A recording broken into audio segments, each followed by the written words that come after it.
Hello, hello to all of our change makers. We are here with another week of some amazing interviews with people from all over the world that are creating impact in so many ways. And I'm so excited to finally be able to invite my friend Gail Dixon here to the stage today. And Gail is it's Tallahassee, Florida area, correct? That's right. All That's right. right. Well, please tell people about you and a little of what you do and what makes you so amazing. I'm Gail Dixon. I am the leader of the Heart's Voice movement, where we bring together people to use the tremendous power of language and listening for good in the world. And that takes a lot of forms. It's about giving people language to share their important messages. It's about learning to hear your own internal heart's voice, to find the essence of self that gives your life meaning and purpose, and find ways to voice that and share it and live into it in the world. It's about learning to listen and speak with compassion and regard for others. My big, huge, I probably won't see it in my lifetime, but I hope the ripple lingers long enough to do it, is to change the culture of the world so that our common dialogue and our common communication is based in love, prosperity, and purpose rather than in anger, separation, and destruction. And I think our common dialogue has a tone these days, particularly in these political times and in these world times. Our common dialogue has a tone that is um, a tone that separates people, a tone that sets people apart, a tone that does the one up, one down, I win, you lose, Mm. a tone that focuses on the self as opposed to the collective. And so that tends to creep into our tone. I notice it in myself, despite as much practice as I've had, that very often when I'm listening to somebody, my first instinctive response is to offer the counterpoint or offer the contrast. And the practice is first seek and speak the commonality and the connection.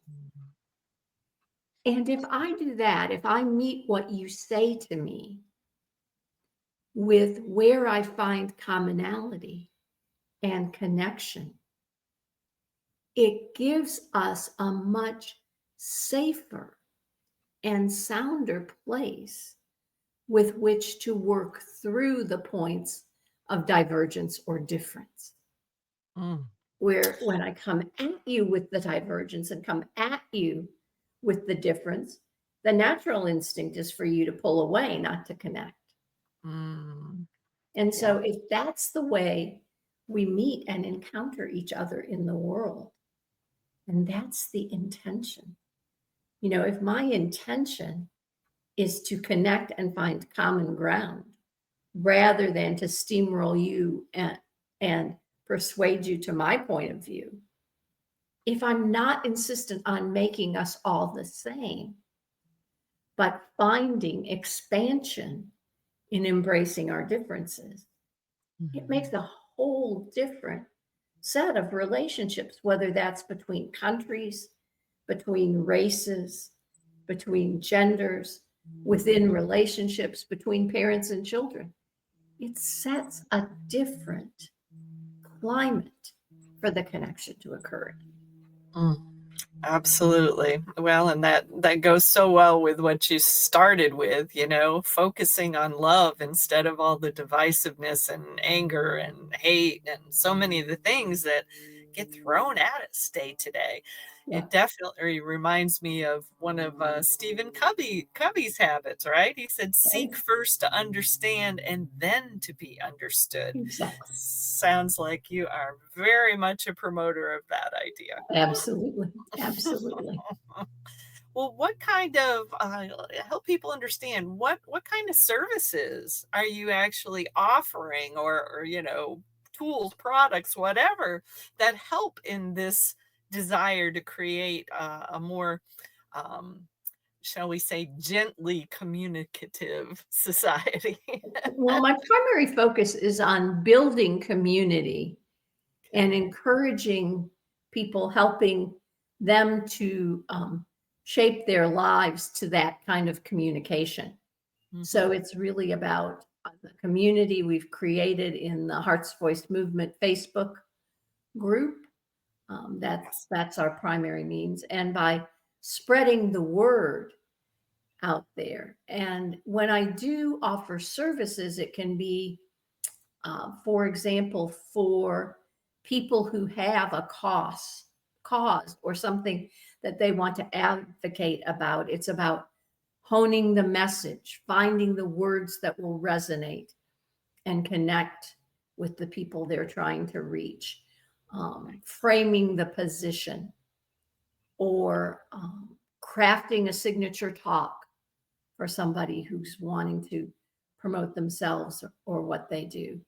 I Mm. also do facilitation work, conflict resolution, group decision making, that kind of thing. That where um, very often folks who have to work in teams have, when they're facing a challenge, have a hard time reaching consensus or finding the way to sort through. And so having somebody who can listen kind of between the lines and under the surface and find Mm. the essence. And very often when we speak, we have this covering or mask or package that we bring to the conversation or to the world.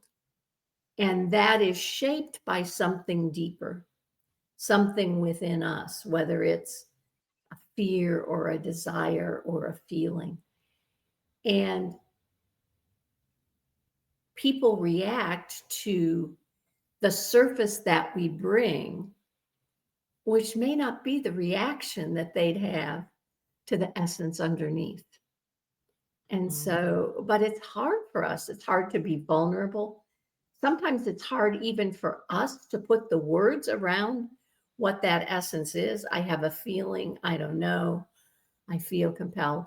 And so being able to explore with somebody, giving them language that can, I had one person who I worked with, she offered all different kinds of body work services, massage and Reiki and acupressure and those kinds of things. And I said, so what is it you really do? What's the essence underneath what you're doing?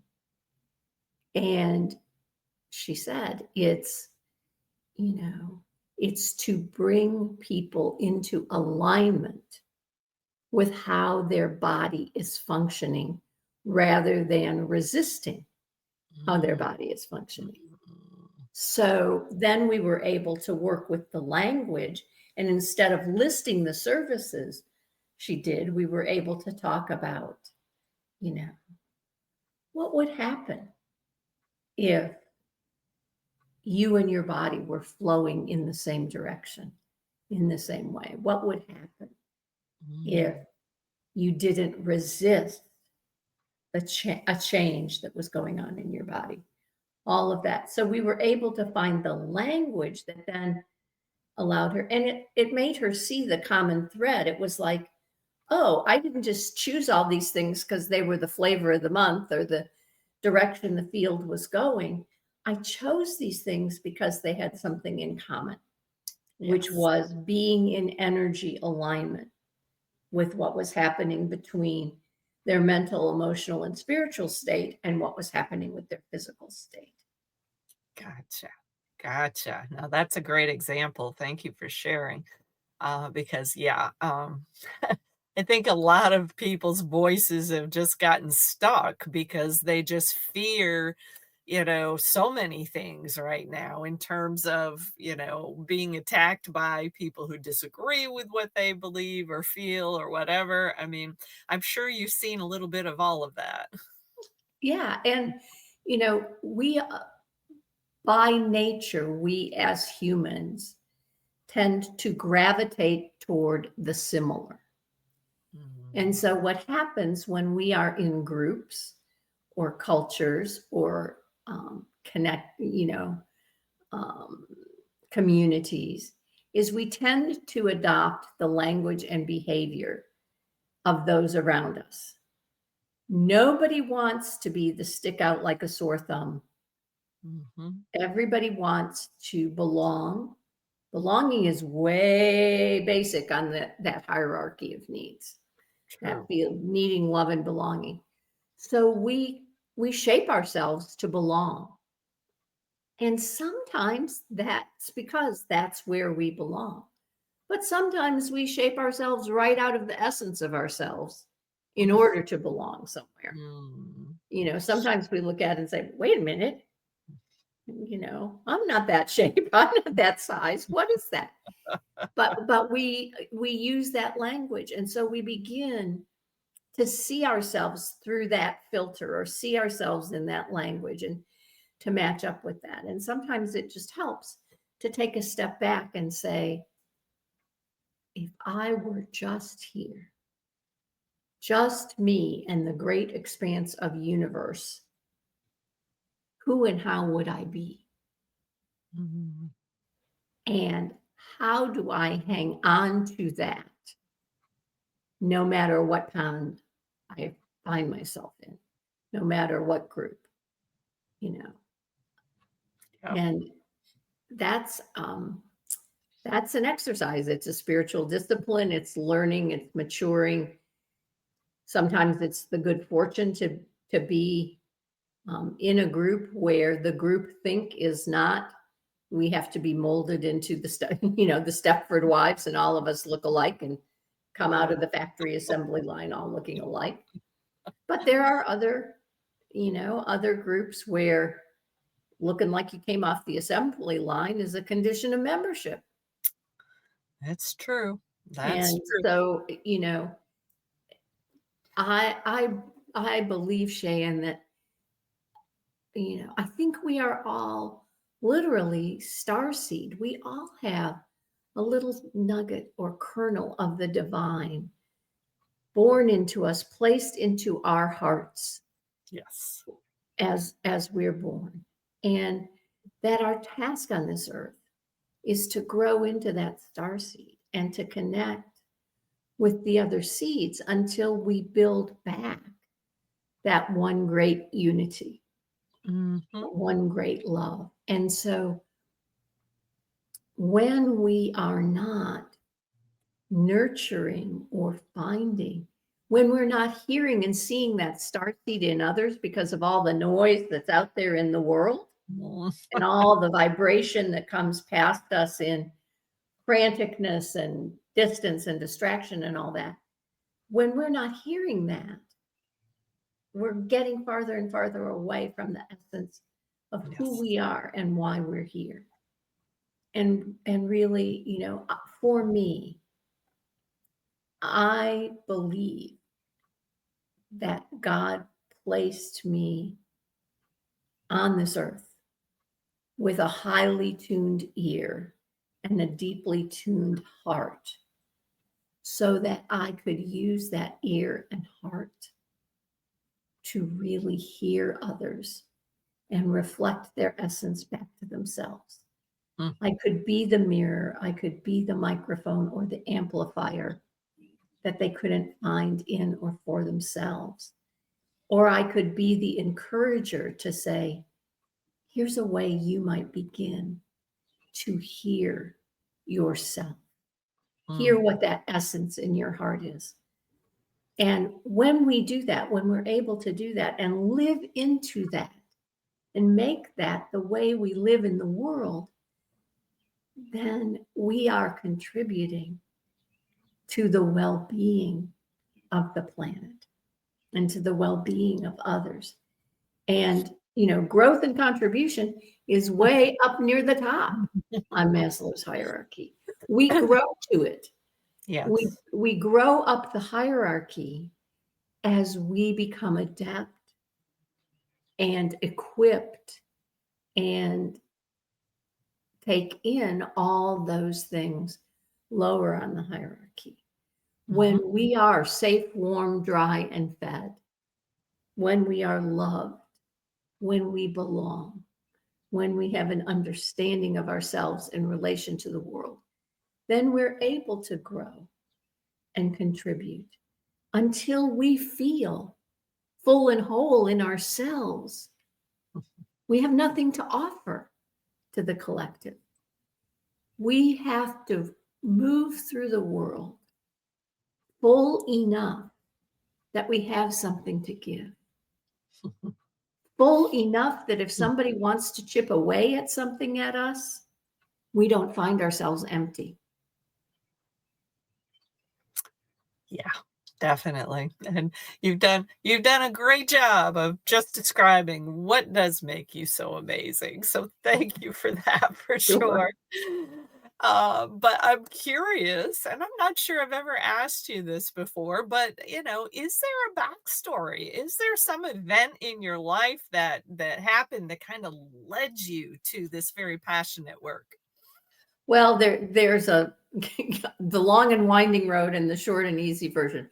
the the condensed version of the long and winding road is that um, I was my mom's first child, and she was the only child in a household of 5 British immigrant adults.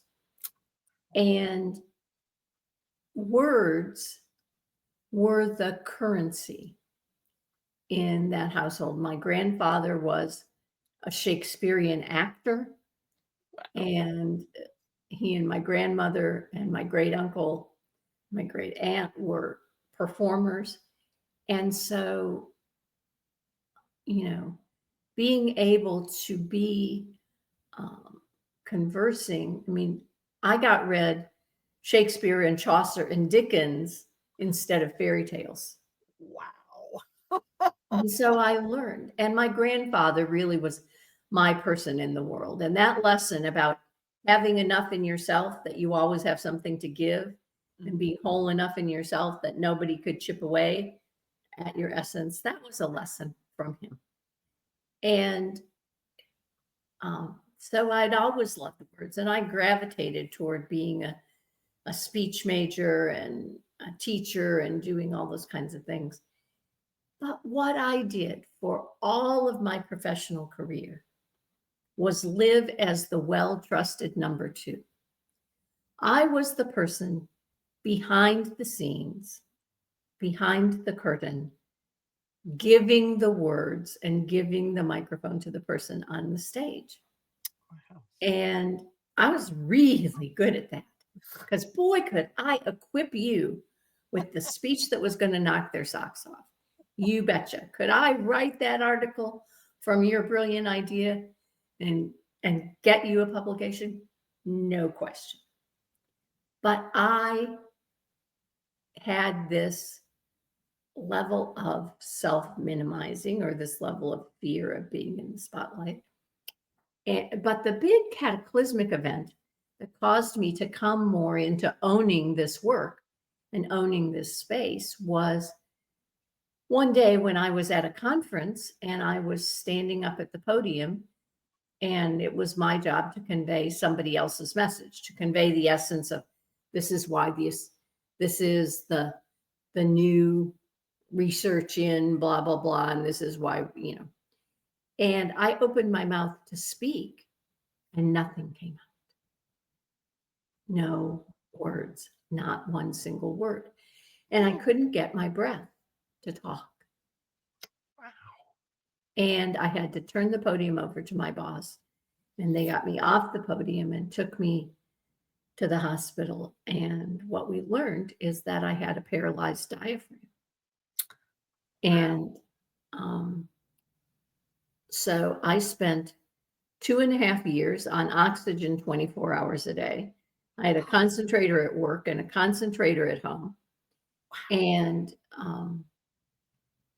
I did some real bargaining with God I bet. during that time about, what happens if I am able to have enough voice to speak publicly again, to do that work again. And I went to a women's retreat, weekend retreat, and we were doing an exercise that was a fill in the blank exercise. And at the top of the page, it said, I am. And then you were supposed to make the whole list. And so in my list, I did the thing, I'm a teacher, I'm a speaker, I'm a blah, blah.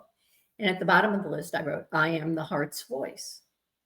Ooh. And it was like, that knocked me between the eyes. And I thought, where did that come from? And what does it mean? And what is it? Wow. So then I evolved into, okay, I have to be the advocate for speaking with heart, be kind of the spokesperson for the heart's voice, and tell people why the heart's voice is the important voice to speak with. Mm. And I knew I couldn't do that from a level of intellectual distance, as in, well, you should be the heart's voice and you should do this. It was like I literally had to be the voice of the heart. I had to be the voice Wow. of the heart of the universe Mm. that wants people to speak and listen in this way. I Mm. had to be that voice. Mm. And so that's how the Heart's Voice movement began, because I Wow. can't be the voice for everyone's heart, but I can be the voice for everyone to find their hearts and Yeah, speak their heart's voices. I love it. I love it. Wow. Talk about a powerful physical manifestation to get your attention. You know, I had a pastor once who said, God will whisper to you in the quiet moments, but there are times when God just has to use a 2x4. Exactly. I think I've experienced a few of those. Hello, are you paying attention to me yet? And that was Wow. one of those moments. Wow. Amazing. Amazing. Yep. God said, get out of the shadows, Gail. That's It's time right. for you to be in front. Amazing. Well, I am delighted that that you finally are accepting, embracing, and moving forward with that calling, and we know it is definitely needed on planet Earth. So, Well, uh, thank you. no doubt you've already created ripples of change. I believe everything that we do that's in alignment with where the universe is trying to go is definitely going to help us to move forward. So please tell people, how can they find you, Miss Gail? Well, I've just put it in the chat, Cheyenne, to find my website and my LinkedIn and the All right, Facebook group. perfect. And I'd like to issue an invitation. The first Friday of every month, we gather at 12 Eastern for a monthly gathering called the Gathering of Hearts. And it's a time where people of heart can just come and share what's in and on their hearts and be listened to with heart ears tuned to listen and take that in, and to offer their ears with the same. It's just an hour. We do it in, if it's a small group, we do it all together in one big group. If it's a larger group, we break out into groups. But we just walk through 3 questions. How's your heart feeling today? Is there anything your heart wants the world to know, or anything you want to unburden from your heart? And how can we help you share your heart's voice? So it's 3 simple questions, but it's a space particularly for people who work with heart and from the heart all month long. Just have a space where their heart can be nurtured and held really, and a space for their hearts to rest. Mhm. And for me, rest is a sacred act, or it can be a sacred act.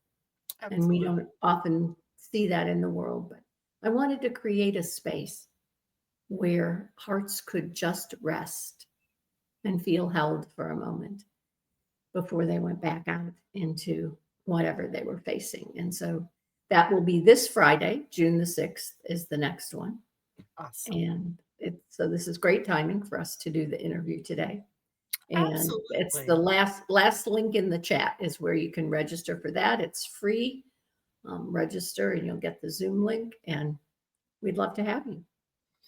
Awesome, awesome. Yes, we will make sure that these links go into the comments under this video, both in Facebook and on YouTube, because it'll be there as well. So, well, thank you for holding the space for people to be able to have that experience. I know I can't be there this Friday, but I was there last month, and it was actually an interesting experience for me. I felt compelled to say something that I really hadn't said in any group anywhere before, and it was like there were cheers. And I was like, Oh, that's "Thank great. you." Oh my goodness. So, yes, it is a valuable group. I can definitely, be able to give a testimony to that.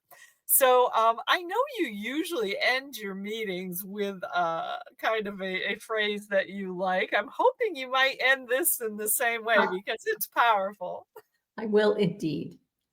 And what I say is speaking from the heart is an act of courage. Listening with the heart is an act of love. And so I wish you all courage and love. Awesome. Thank you, thank you. Thank Perfectly you. said. Thank you for being with us here today, Gail, and thanks to all of our change makers. You know, I am encouraging collaboration in this group. And so if anybody has any thought resonance with what Gail's talking about, and reach out. Let's get connected. Absolutely. Let's Absolutely. create solutions that change the world even faster than it's already changing. There we go. Thanks so much, Cheyenne. Thank you, and thank all our change makers. We'll see you all in the next interview. Take care, everybody.